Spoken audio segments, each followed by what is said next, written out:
Welcome one and all as we close out this week. We've almost made it to the weekend once again. I'm John Irola. This is the Damage Report, which is the day, by the way, where we'll be throwing away our garbage people of the week. And it's always fun, week after week with Brett Ehrlich. We have a lot of fun identifying some prime trash, but that's not how it's gonna go today. Brett is still in Japan having a fun time. And in place of Brett today, we have a special treat, the return of Viviana Vigil. Viviana, welcome back. Hi, John. Oh, what a treat to be able to be here. Thank you so much. And I'm glad that Brett's in Japan because I get to be here with you.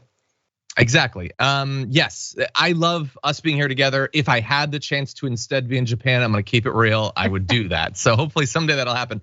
But anyway, we were just talking before we started the show that you have a project which is soon to launch. You wanna tell us about that? I've been working on it for almost a full year, John. It's a docuseries starring John Leguizamo, and I'm so excited to say that episode 1 is going to feature a segment with Aida Rodriguez, who your audience knows very well. I fought very hard to get her on the show, and she kills it. You guys are gonna love it. The show follows John as he goes all around the United States talking to American Latinos who have really contributed to the culture of this country. We're not talking about people from other countries coming here and bringing their culture. We're talking about culture born in the US. And a lot of issues that really American Latinos are dealing with, including the term Latinx, whether to use it, whether to not use it. Aida touches on that, and it's really incredible. It's gonna air April 17th on MSNBC. It's a Sunday night, so please check it out. Hopefully I'll be on the show again to promote it before it airs, but if not, I will be promoting it on my socials, so you guys can take a look there too. That's awesome, very exciting. Clarification, when she said John's traveling around, not me, obviously it's Leguizamo. John Leguizamo, equally notable, at least as notable. But anyway, by the way, I just recently watched a couple weeks ago, Violent Night. John Leguizamo was in that. It was a lot of fun. This is like the return of John Leguizamo. So anyway, that's gonna be a lot of fun. Love to see Aida involved in a project like that. Thank you for pushing for her to be involved. No, thanks to her. Yes, well, yeah, thank you to her for her amazing career and deserving a position. So anyway, thank you all for being here as well, because we've got a lot to talk about. Not only are we gonna be throwing away the trash in the full show, and I know what some of you watching the linear or listening to the podcast might think, well, we never hear the garbage, and I get it. And I'm sorry, feel free every once in a while to pop in on a live show. We stream on Twitch and on YouTube and a bunch of other places. But also, these clips go up on our YouTube page. So youtube.com/The Damage Report. You can watch all the content from the aftermath that doesn't make it to the hour-long version of the show. Just a little reminder that exists. Oh, another reminder too, by the way. So we've been putting up new original content on our vertical platforms. So on YouTube Shorts and Instagram Reels, but also on our TikTok. And on TikTok, I've been doing a little response to the community garbage people of the week, each week. And people seem to be really enjoying that.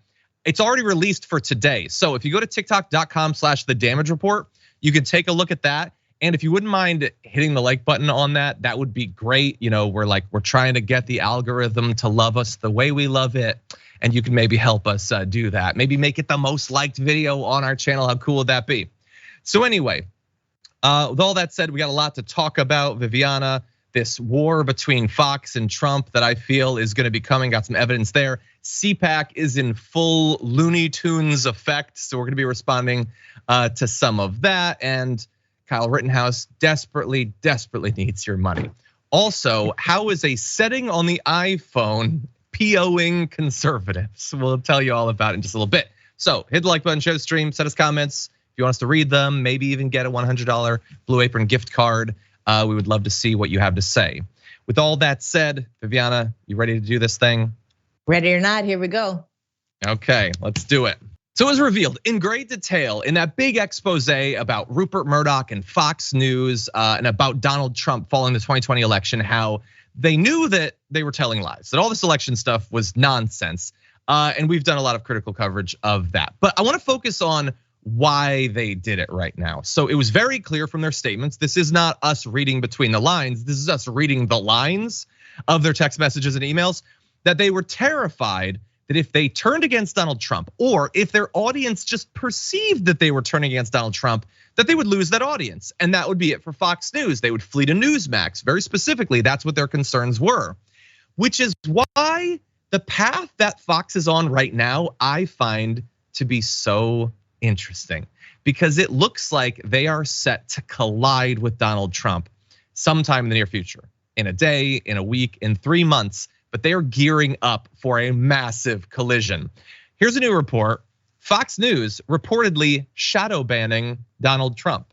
And that is not like some new policy going forward. That's apparently what they've been doing. According to 4 Trump aides, the network has refused to book Donald Trump or even talk much about him in the context of the Republican presidential primary. Quote, it's certainly, however you want to say, quiet ban, soft ban, whatever it is, indicative of how the Murdochs feel about Trump in this particular moment. Others have said that this is a policy. This is not just describing an effect. This went out to them and they are supposed to abide by it. Trump, by the way, has not been on Fox News since September of last year. That was following the raid of Mar-a-Lago, back when he was telling Sean Hannity that he could declassify documents by like thinking about it really hard or whatever. And even when he did his trip to East Palestine, they didn't really cover it at all. Certainly not live in the way that he might have. And you might think, well, maybe they're just being careful when it comes to the presidential race. They don't want to seem to be picking sides. But they kind of are picking sides because while Donald Trump has not been on Fox News since September of last year, Vivek Ramaswamy, who just launched like 2 weeks ago, has already been on 4 times in a 10-day period. Ron DeSantis has been on 4 times just 3 days this week. So they are flooding their airwaves with other Republican candidates or likely candidates, but not for Donald Trump. And this is not the only evidence I have that they appear to be rethinking how terrified they should be of Trump, their willingness to turn against him and possibly have a war for the future of the MAGA movement. I have some other evidence I'll present in a moment, but Viviana, what do you think? I mean, I think you would be blind to not have noticed this trend for, like you said, he hadn't been on Fox for, since September of last year. That he was on there every single day. They loved him. So in light of what happened with Rupert Murdoch and him admitting that they're really slanting some stuff over on Fox, news alert, that's news to everybody, right? Now we know Fox has been doing that for a while, but the truth comes out. So we now see that this is not, unbiased journalism. They have an agenda. I'm sure they have people who are paying for that agenda to come to fruition.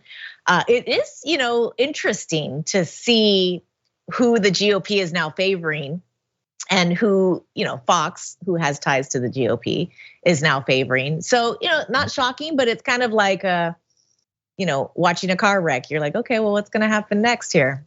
Yeah, and I'm sure that there are some consequences, hypothetical consequences of this war that will absolutely suck for progressives. I mean, why not? It's 2023, it's America. Being a progressive sucks in a lot of ways politically because the other side has so much power and money. But it could result in the destruction of Donald Trump, which that would be fine by me.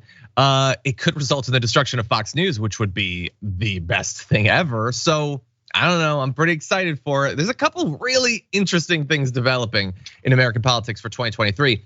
But let's turn to a little bit more evidence. So we already talked about this before, but Tucker Carlson, he had suggested effectively that Donald Trump is too old to run for re-election.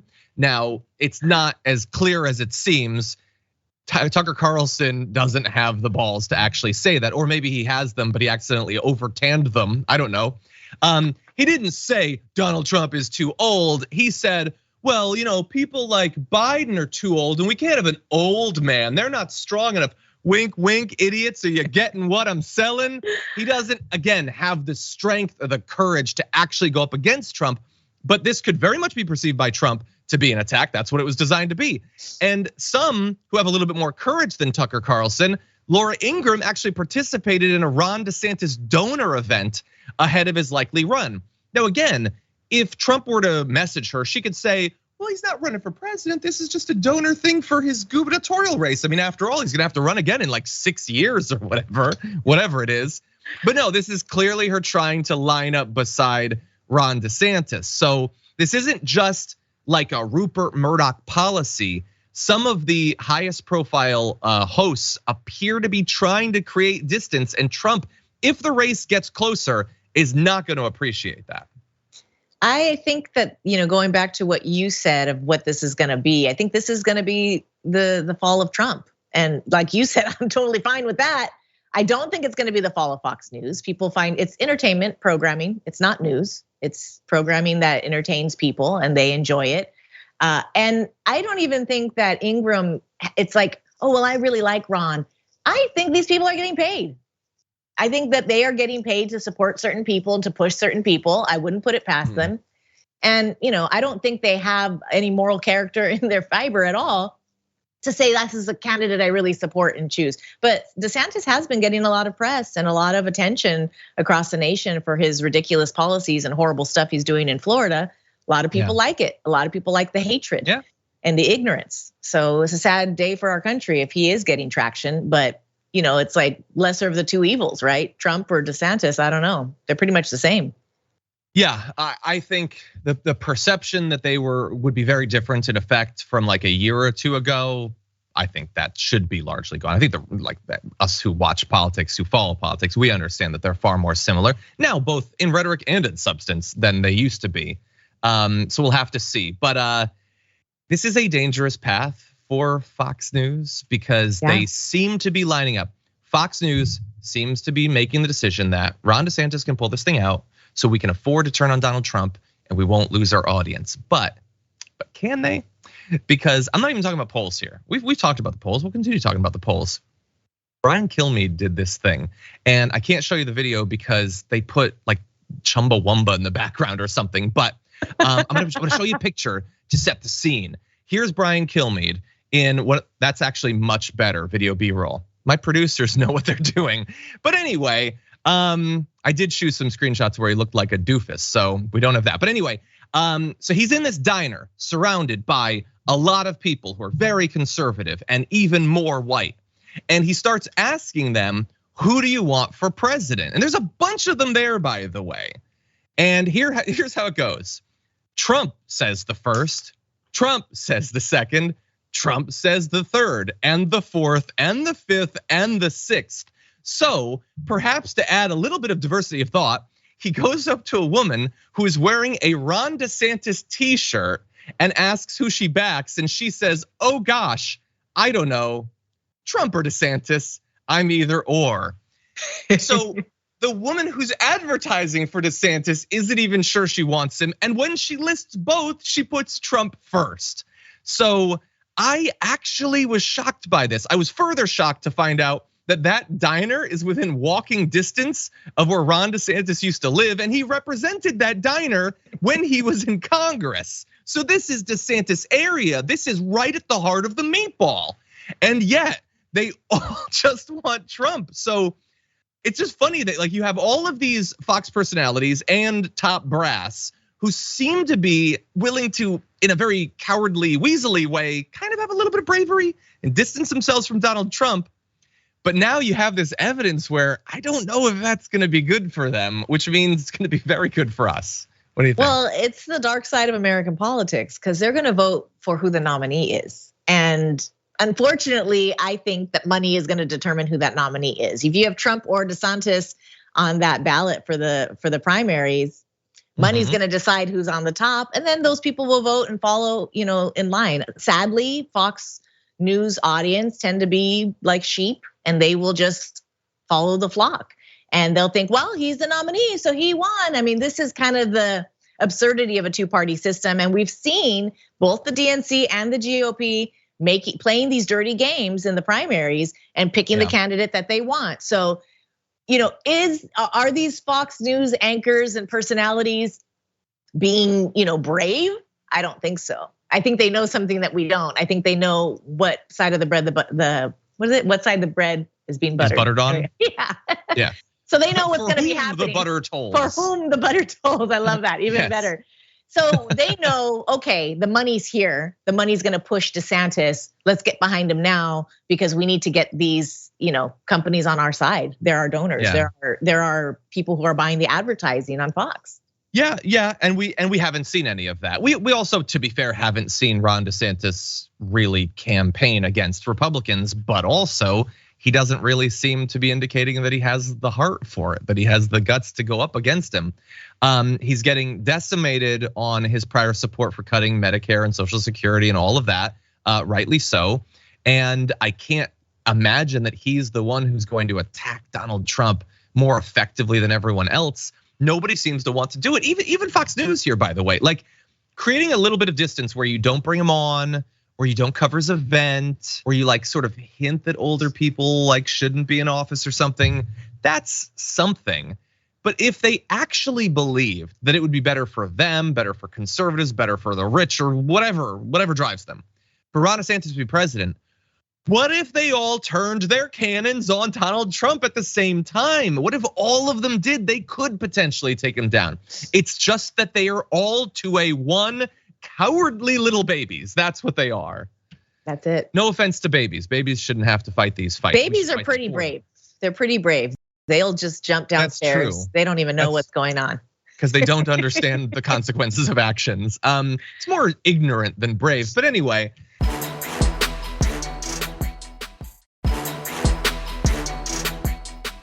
Okay, so that's the main point that I wanted to make about all of this. But as this is going on, obviously, the group that potentially might gain if Fox plays their cards poorly here is something like Newsmax. And so they're gonna have a little bit of fun with this. I'm gonna give them a minute to have a little victory lap, starting with this. Where Fox goes off the rails is deciding to stop covering Donald Trump at all because he made accusations that some higher ups and hosts there didn't actually believe to be true.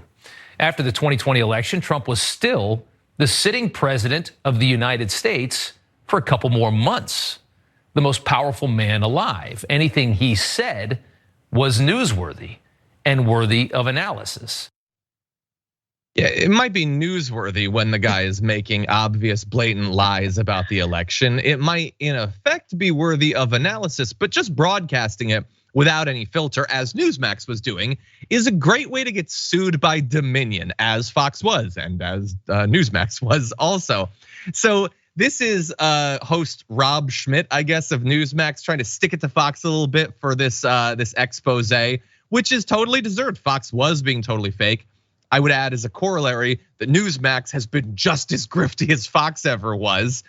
They were desperately telling whatever lies they could, bringing on Mike Lindell and all that to try to take the audience away from Fox. But in the end, they could benefit. And I want to let him finish off his argument here. Today, Trump is still easily the most popular conservative candidate and is again running for president, and Fox is pretending that he's not. We saw it last week when Trump went to East Palestine, Ohio, to the delight of everybody that lived there. And Fox refused to take that live, analyzing some nonsensical story with the anchors instead. Here at Newsmax, we cover all of it. We discuss all the candidates. We let you decide who you want to support. It's part of the reason why our competition is a bit worried about us. Shortly after the 2020 emails, Rupert emailed another executive about Newsmax, writing, "These people should be watched." He's right about that. Look, the idea that they're like unbiased or whatever is laughable. It's the funniest thing a right winger has ever said in American politics. But they get to point it out. That's what Rupert Murdoch said. Tucker Carlson was terrified of becoming irrelevant and having Newsmax steal his lunch. So yeah, they get to mock him over it. I don't begrudge him that. What do you think? I think that's valid, but Fox was every day Trump was on. In 2016. I mean, every day he was taking calls from the toilet. Like the guy was on constantly. So this is really not that much different. I mean, they've already shown how they operate as a company. Now, is Newsmax right to point that out? Sure, but of course it's the pot calling the kettle black. It's interesting to see where media has gone over the years, and it's interesting to see where politics is going. And we really are gonna have to take the money out of it. And we're really gonna have to break up this monopoly of journalism, because this is gonna continue to happen, And there's no doubt of Trump's popularity still amongst the people in this country. He is a popular figure.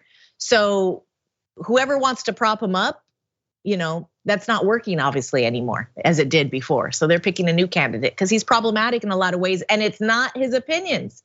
Trump is problematic because Trump has no loyalty to anybody. Not even lobbyists, he'll go whatever the wind blows him. So that's problematic for people to want you to walk their line. So I think that's why we're seeing that Trump is not getting the support he did years ago. because he doesn't play by those rules. It's why the people liked him, playing by the rules or whatever. But he's kind of a wild card in that sense. And DeSantis is a little bit more, of an SS guard, I guess. Oh my God, that escalated fast at the end there. Yeah. By the way, I guess I don't know how much they actually care, because I think at the end of the day, for a right winger, you can have Trump or you can have Biden. But Trump is going to give you some of the social stuff that you want.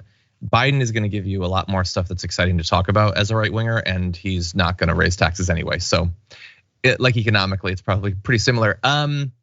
So if they get their wish, what some of them are openly saying, some of them not so openly, and DeSantis beats Trump in the Republican primary, we don't often mention this. Maybe it goes without saying.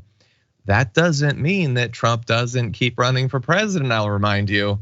Yeah. Like, you may not want him on the Republican ticket, but do you want him off the Republican ticket? Is that better for you? Really good point, John. That is, because he's not going to bow out and just be like a humble, okay, well, you guys, he's going to say, screw you guys. So it could really blow up in their face. I love it. I mean, yeah, we're going to see the games. Yeah, and they're going to be brutal. If he doesn't win the Republican primary, you better hope that he consoles himself with a massive piece of beautiful chocolate cake and just keels over in the dining room at Mar-a-Lago. Like, because that's the only thing that's gonna save you. He changes his affiliation to the Green Party. Imagine that. Oh God, jeez, suddenly a rabid environmentalist. I'll take it. Anyway, with that said, we have to take our first break of the hour. But when we come back, did you know CPAC is sort of still happening? It's kind of there, and it's still kind of insane. So we'll have some video for you after this.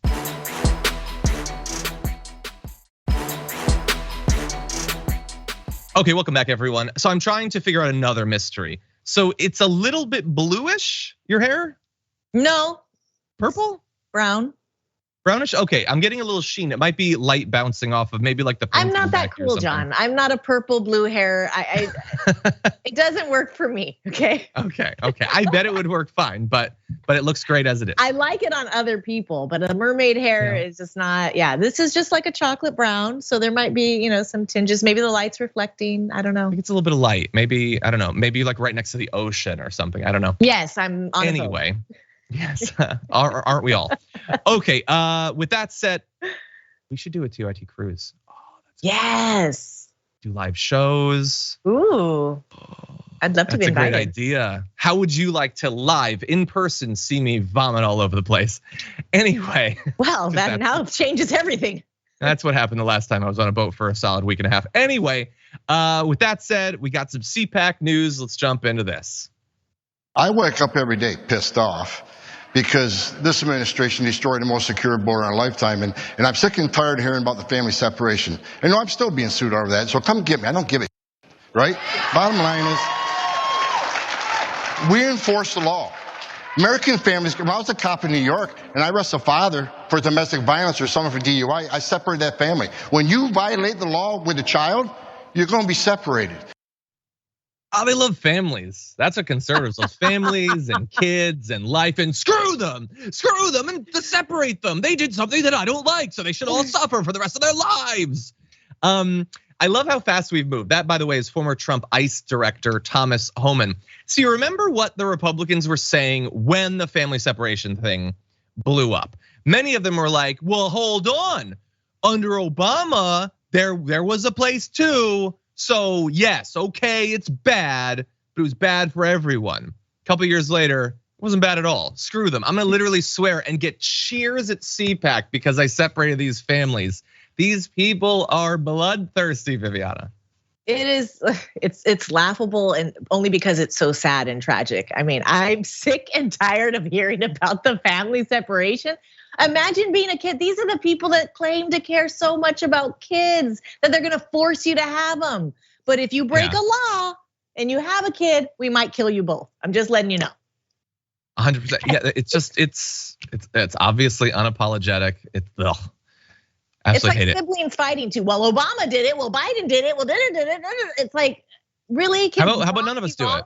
Yeah. Can we just stop it? Is that okay? And the most secure border of our lifetime. Come on, man. There's swaths of that border that are still open, have remained open. This is not the problem. They just love to hear about it, and they love to say these hateful things because they get that response. Yeah, they know what the applause lines are. They know what that audience is, and that's always what I love about these live events. Like, I can come out here and try to make the case to you that these people are a certain way. They do a better job just in knowing what is gonna get applause, what hateful, disgusting, xenophobic things are gonna get them like raucous applause. It's the only reason Candace Owens has a career. Exactly. Well, it's why most of the right-wing grifters do. It's all about just say a bunch of stuff and then see what gets the biggest response, and then that becomes your entire personality and ideology. None of them were talking about drag shows 4 years ago. Not a single time, not a single person ever. This isn't a thing that is actually bothering them. But a few of them were going. Yeah, well, apparently we're finding that out rapidly. They were not all constantly like just trying to get people to pay attention to trans high school swimmers. Why won't anyone pay attention? No, it's just a thing that they fell into, and now it's their whole thing. The only truly honest thing said by Thomas Homan there was, I wake up every morning pissed off. I bet you do.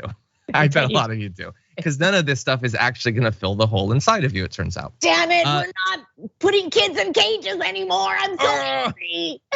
I saw a mom holding her daughter's hand and I wanted to puke. Anyway, we have more insanity. Let's jump into this.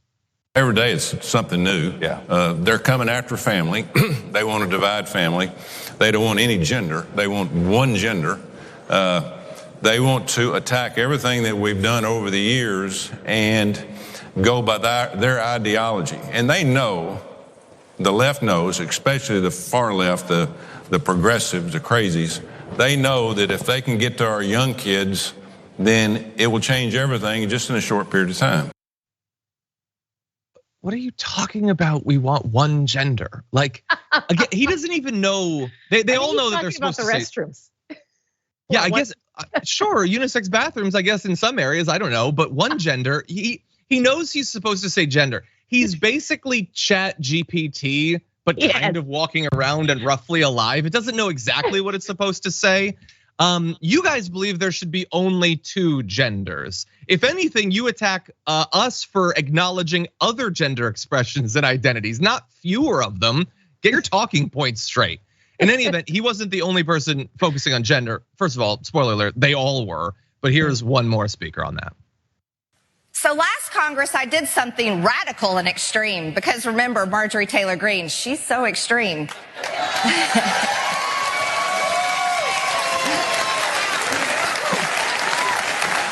I introduced a bill called the Protect Children's Innocence Act. Protect Children's Innocence Act. And let me tell you my great news this morning, ladies and gentlemen. It couldn't pass last Congress because, like I said, Nancy Pelosi was the Speaker of the House, and she doesn't believe in gender at all.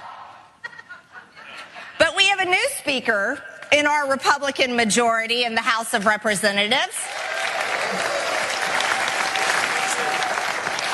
And I'm going to be introducing my bill, the Protect Children's Innocence Act, that will make it a felony to perform anything to do with gender-affirming care on children. Big smile. Screw those people. I mean, some of them are going to feel ostracized, like their families are going to run them out, and they're going to, possibly some of them are going to commit suicide. But whatever, I'm getting applause right now, so that's really fun. First of all, I would like to warn everyone. I'm hearing updates that America is rapidly running out of genders because 3 minutes ago we only believed in one. Now we don't believe in any of them. Is it possible to reach negative genders?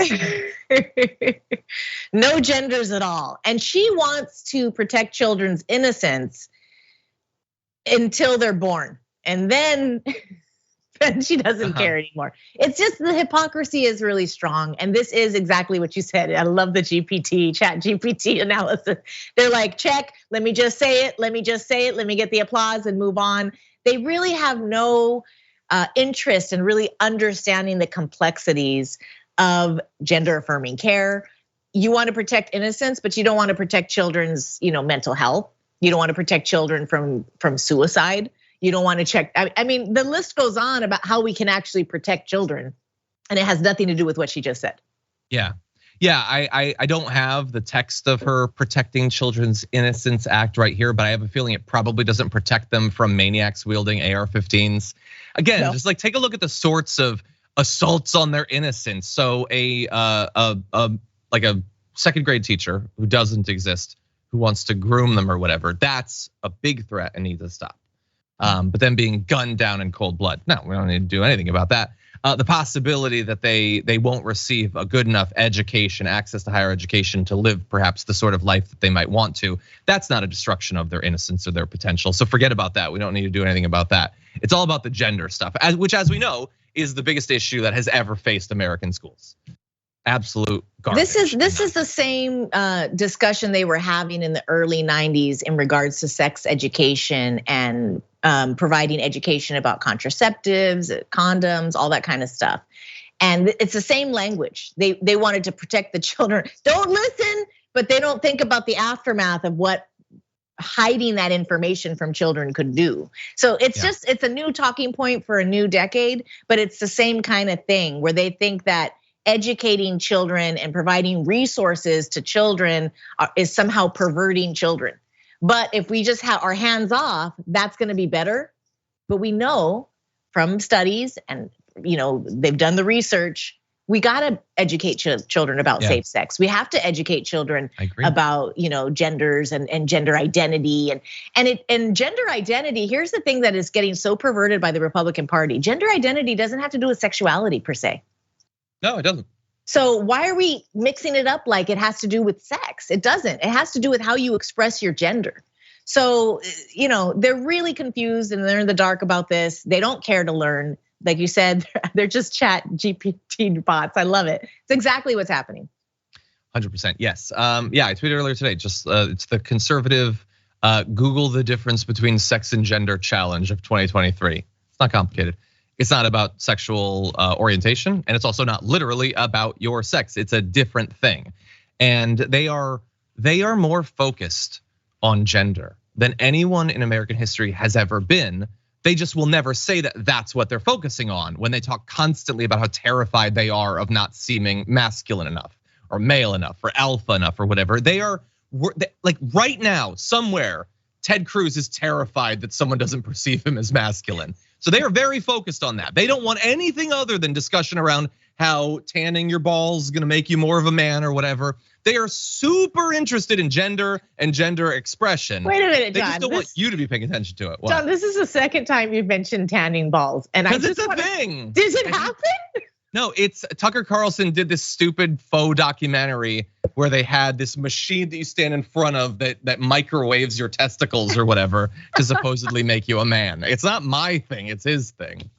Anyway. It's interesting because probably this obsession of gender really has to do with patriarchy and toxic masculinity, and that like just like there's this fear of losing whiteness, there's a fear of losing this patriarchy power. So that probably is what's driving all of this. I don't know. It really is a lot of ignorant, baboons. Frankly, baboons probably are astute, but 100%.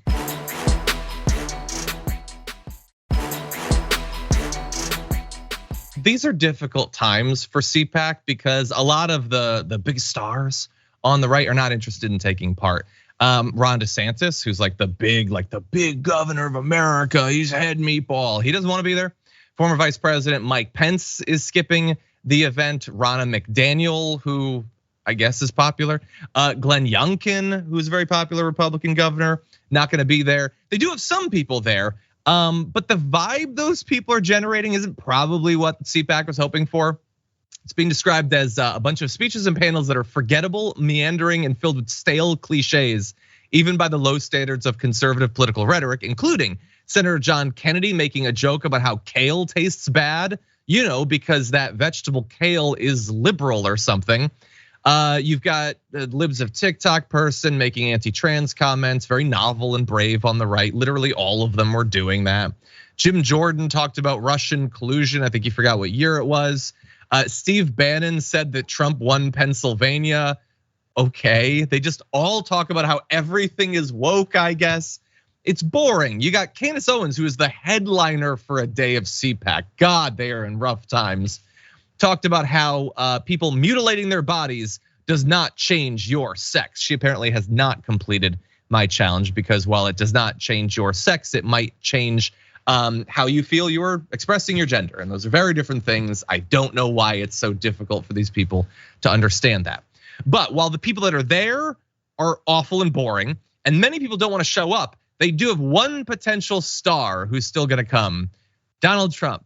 He's been bleeding out how excited he is, saying, I will be at CPAC on Saturday, talking about the fact that obviously our country is going to hell and how to fix it. And then he goes on about Marxist thugs and all that. It's basically just the speech that he's going to read when he's there. But he does not waste the opportunity to attack those who are not going, saying the only reason certain candidates won't be going to CPAC is because the crowds have no interest in anything they have to say. They've heard it all before and don't want to hear it again. But my speech on Saturday night is already a sold out monster. What? Oh. They're trying to expand the room and space and time. The fabric of our universe must grow to accommodate me. We'll have a great time. We always do. See you there. And don't forget to vote in the important straw poll. I want to tweet it out. I'll lie if I have to, but I'd prefer not to. So he's still gonna be there. Maybe his speech will be exciting. Viviana, what do you think? I can't wait to see all the women for Trump and blacks for Trump and Latins for Trump signs behind him, that people forced to be there. I don't know. What are you gonna do? This is gonna be out there. He's gonna say what he says. Did he just say that he wants the country to go to hell, or it is going to hell? I wasn't sure if it was a statement or like an assessment. It's hard to say. It's hard to know, but I think this really just reminds me of what you said earlier. Like, he's not gonna back down, even if he doesn't get the nomination. He's still gonna be on the ballot, and that is great for us. You know what would be the best? Let me sketch out the best possible way that tomorrow can go. I don't know when the straw poll comes out, but I hope, please, I hope it comes out before his speech. And I hope that Ron DeSantis does better than you would expect, because that will inspire Trump to annihilate him in his speech. And I want to come back on Monday and find what new nickname he's come up for him. It is going to be wild. Is he going to have people dressed as Ron DeSantis, literally like pushing wheelchairs over cliffs or something? That's an attack he launched this week. I don't know. But this is maybe the highest profile speech that he's given during what's passed for a campaign so far. So there's every reason to believe that his commentary about Ron DeSantis is gonna be wild. I think if that happens, he's gonna go off book and he's just gonna go crazy. Maybe he'll have a bunch of people behind him wearing DeSantis masks and having signs that say DeSantis for Trump. Maybe. That's usually his. They're gonna be spreading like deranged memes, deep fake videos, and I don't mean just his supporters. Trump is going to be doing it.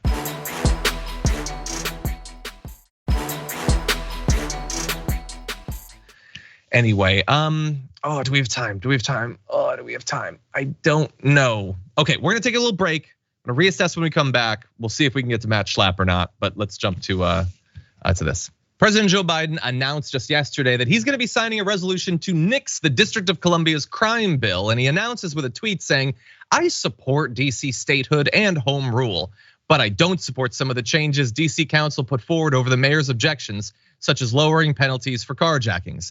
If the Senate votes to overturn what DC Council did, I'll sign it. So we're gonna get to the criticism of that, and also how what he's citing there isn't super accurate. But I love that you're like, no, I support their self-determination. They should rule themselves. But I disagree with some of the choices they're making, so screw them. I'm gonna destroy the entire thing. I don't think that support means what you think it means. If you believe that people should be able to choose, unless they choose in a way you don't want them to, in which case you take away their choice, that's not how it's supposed to work. I'm not the only person who thinks this. AOC tweeted a response, this ain't it. DC has a right to govern itself like any other state or municipality. If the president supports DC statehood, he should govern like it. Plenty of places pass laws the president may disagree with. He should respect the people's government of DC just as he does elsewhere, which is a great point. President Biden has, and even did in that say, he supports them becoming a full-on state. So why don't you act like it? Why don't you act like you believe that the many, many people who live there deserve to make choices for themselves? And the mayor's veto was overridden by the city council 12-1. This wasn't close. This wasn't some divisive thing where they just barely managed to squeak through. It was fairly overwhelming. Doesn't mean that it was right or that you can't criticize it, but overturning it is way beyond criticism. What do you think, Viviana? This has been a struggle that the Biden administration and frankly, the Democratic Party has had for decades when it comes to crime. They don't want to appear too soft on crime, so then they come on a little too strong. And in this, he's gonna die on that hill as opposed to allowing DC to become, the state with its own views and perspectives as other states are allowed to have, Texas.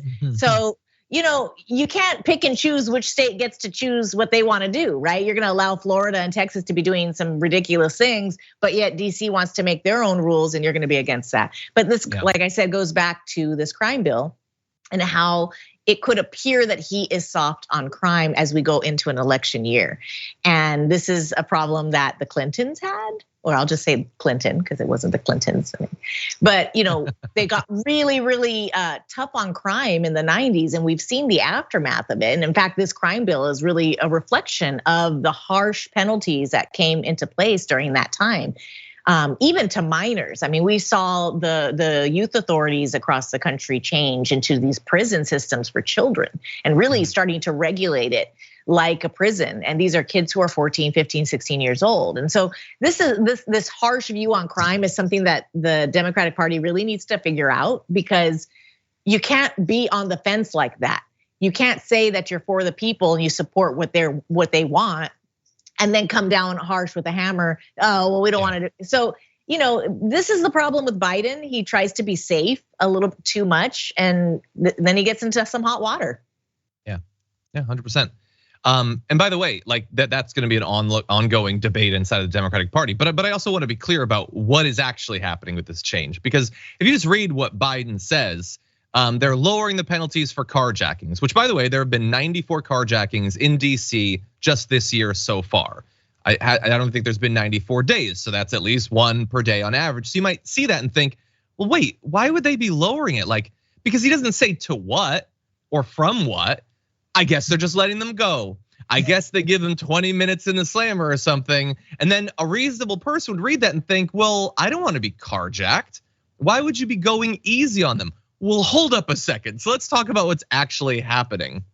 So you have, under the current code, the maximum sentence for armed carjacking is 40 years, okay? That's the same penalty as second-degree murder, more than double the penalty for second-degree sexual assault. So just to put it in perspective, it's way harsher than sexual assault. No judge would ever dream of handing down anywhere close to a 40-year sentence under a single carjacking. That has been the status quo. It technically can get you 40 years, but nobody is actually gonna give you 40 years for it. Rather, the harshest penalties handed down today run about 15 years. So they don't even give them half of the maximum penalty.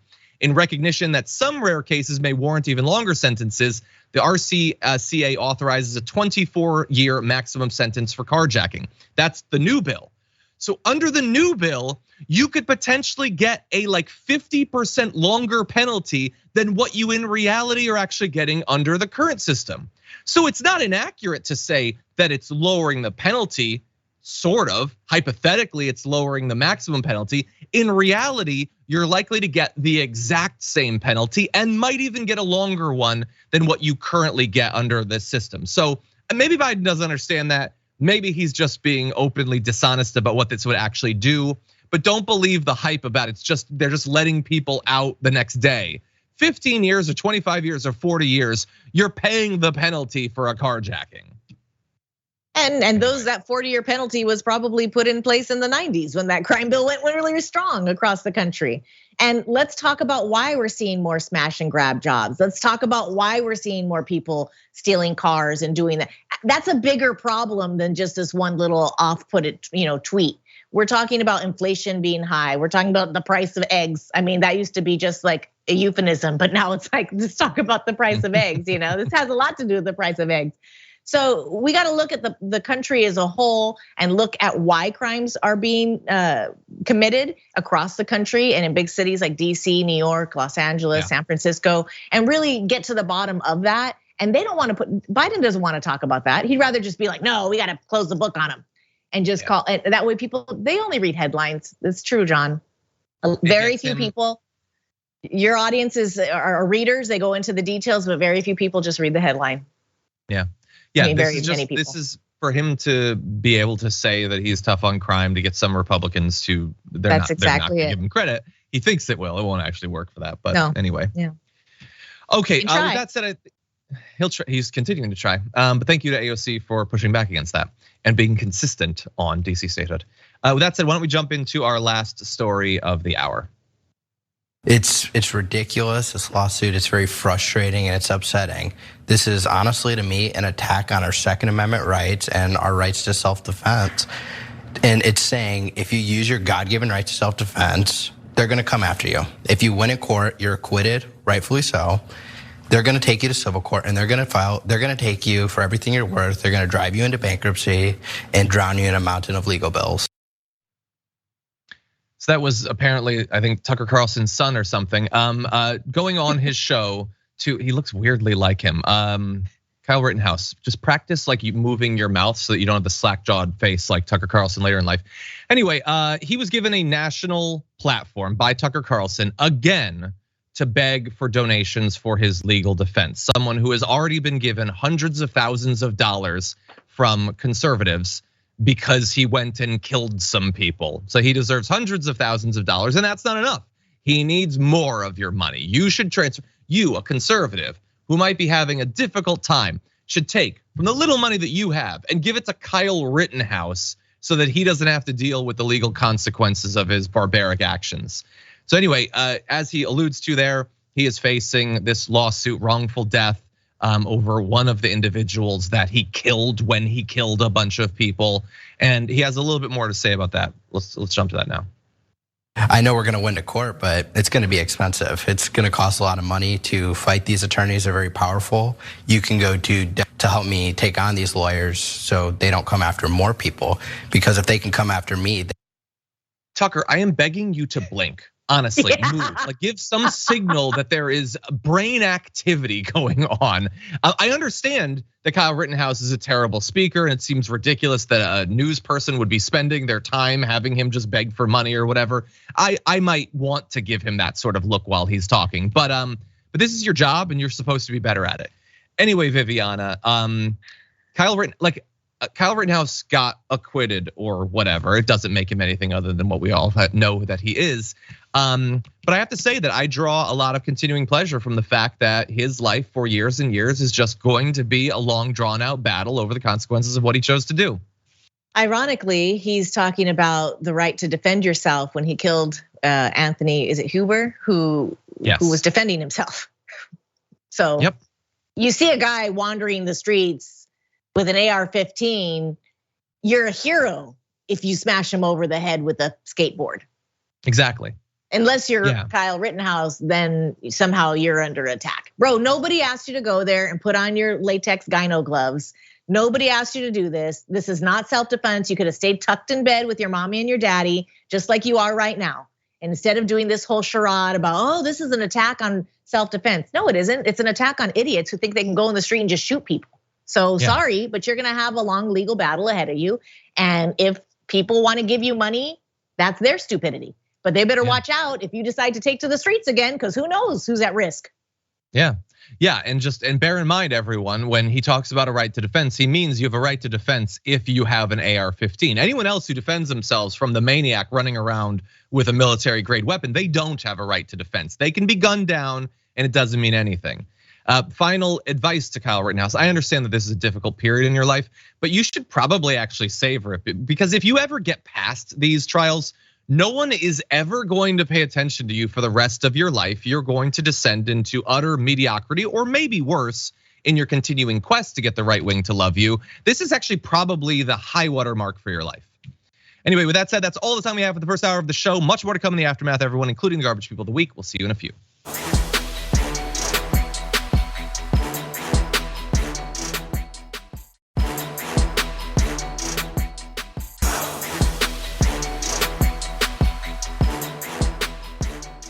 Thanks for listening to the full episode of The Damage Report. Support our work, listen ad-free, access members-only bonus content, and more by subscribing to Apple Podcasts at apple.co/TYT. I'm your host, John Adarola. I'll see you soon.